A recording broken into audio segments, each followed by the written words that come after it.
৮ বছরের একটা বাচ্চা ছেলে ১ টাকার একটা কয়েন হাতে নিয়ে দোকানে গিয়ে বলল, আপনার দোকানে কি ভগবান পাওয়া যাবে?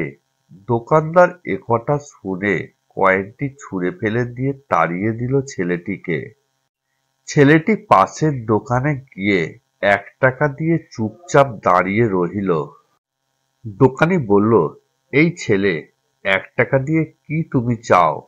ছেলেটি বলল, আমি ভগবানকে চাই, আপনার দোকানে কি আছে? দ্বিতীয় দোকানদারও তাড়িয়ে দিল, কিন্তু অবুঝ ছেলেটি হাল ছাড়ল না। একটার পর একটা দোকানে ঘুরতে লাগলো। ঘুরতে ঘুরতে ৫০টারও ওপর দোকান ঘোরার পর এক বয়স্ক দোকানদার জিজ্ঞাসা করলো, তুমি ভগবানকে কিনতে চাও কেন? কি করবে ভগবানকে দিয়ে? এই প্রথম কোনো দোকানদারের মুখে এরকম প্রশ্ন শুনে ছেলেটির চোখে মুখে আশার আলো ফুটে উঠল। নিশ্চয়ই এই দোকানে ভগবানকে পাওয়া যাবে। হকচকিত কণ্ঠে উত্তর দিল, আমার তো বাবা নেই, এই দুনিয়াতে আমার মা ছাড়া আর কেউ নেই। আমার মা সারাদিন কাজ করে আমার জন্য খাবার নিয়ে আসে। আমার মা এখন হসপিটালে। মা মরে গেলে আমি খাবো কি? ডাক্তার বলেছেন একমাত্র ভগবানই পারে আমার মাকে বাঁচাতে। আপনার দোকানে কি ভগবানকে পাওয়া যাবে? দোকানদারটি বলল, হ্যাঁ, পাওয়া যাবে। কত টাকা আছে তোমার কাছে? ছেলেটি বলল, মাত্র ১ টাকা।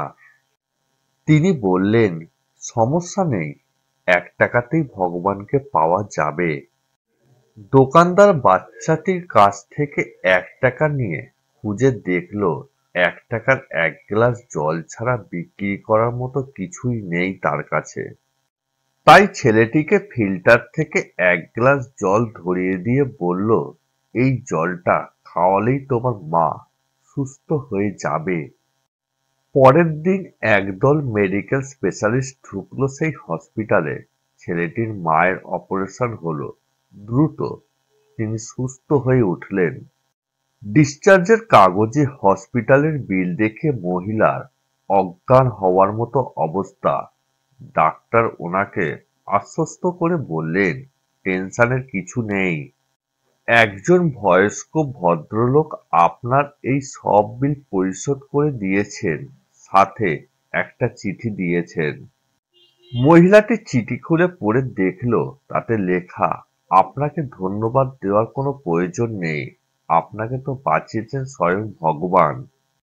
আমি তো শুধু উপলক্ষ মাত্র, বরং ধন্যবাদ দিলে দিন আপনার অবুঝ বাচ্চাটিকে, যে ১ টাকা হাতে নিয়ে অবুঝের মতো ভগবানকে খুঁজে বেরিয়েছে। তার বুক ভরা বিশ্বাস ছিল একমাত্র ভগবানই পারে আপনাকে বাঁচাতে। এর নামই বিশ্বাস, আর এর নামই ঈমান। ঈশ্বরকে খুঁজে পেতে কোটি টাকা দান খয়রাত করতে হয় না। বিশ্বাস নিয়ে মন থেকে খুঁজলে ১ টাকাতেও পাওয়া যায়।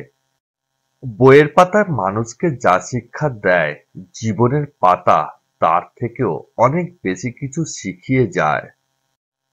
জন্ম নেওয়াটা ভাগ্যের ব্যাপার, মৃত্যু হওয়া সময়ের ব্যাপার, কিন্তু মৃত্যুর পরেও মানুষের মনে বেঁচে থাকা তার কর্মের ব্যাপার। শিক্ষিত হয়ে যদি ঠিককে ঠিক, ভুলকে ভুল বলার সাহস না থাকে, তবে আপনি সমাজের বোঝা ছাড়া আর কিছুই নন। আপনার সমস্ত শিক্ষা মিথ্যা। কাউকে দুঃখ দিয়ে বেঁচে থাকার চেয়ে দুঃখ নিয়ে বেঁচে থাকা অনেক উত্তম। কারণ নিজের কষ্টের জন্য কারোর কাছে জবাবদিহি করতে হয় না, কিন্তু অন্যকে কষ্ট দিলে জীবনভর তার অভিশাপ মাথায় নিয়ে চলতে হয়।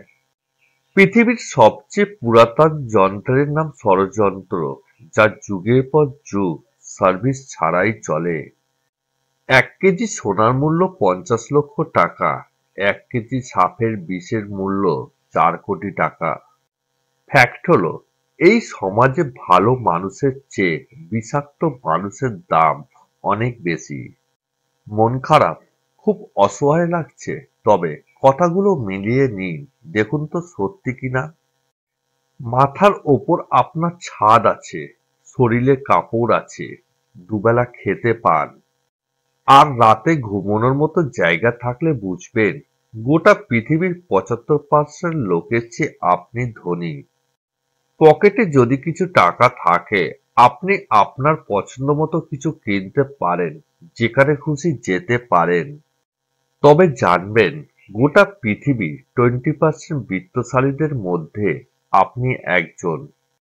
সুস্থ সবল রোগবিহীন শরীর নিয়ে যদি আপনি আজকের দিনটাকে বাঁচতে পারেন, ভাববেন পৃথিবীর লক্ষ লক্ষ মানুষের মধ্যে আপনি ভাগ্যবান। জীবনটা পাওয়া না পাওয়া হিসেব মেলানোর স্থান নয়। আসুন আজ থেকে অভিযোগ না করে উপভোগ করি জীবনটাকে। পৃথিবীতে সবচেয়ে সুন্দর দৃশ্য হলো কাউকে হাসতে দেখা। তার চেয়েও ভালো লাগবে যদি আমি জানতে পারি আমার কারণেই একজন মানুষের হাসি ফুটেছে।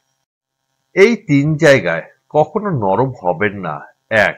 সত্যি কথা বলতে। ২. মা-বাবাকে কেউ গালি দিলে। ৩. নিজের স্ত্রীর ব্যাপারে। কাউকে ঠকিয়ে নিজেকে সুখী ভাবছো? ভুল ভাবছো। সময়ের ব্যবধানে তুমিও একদিন ঠকে যাবে।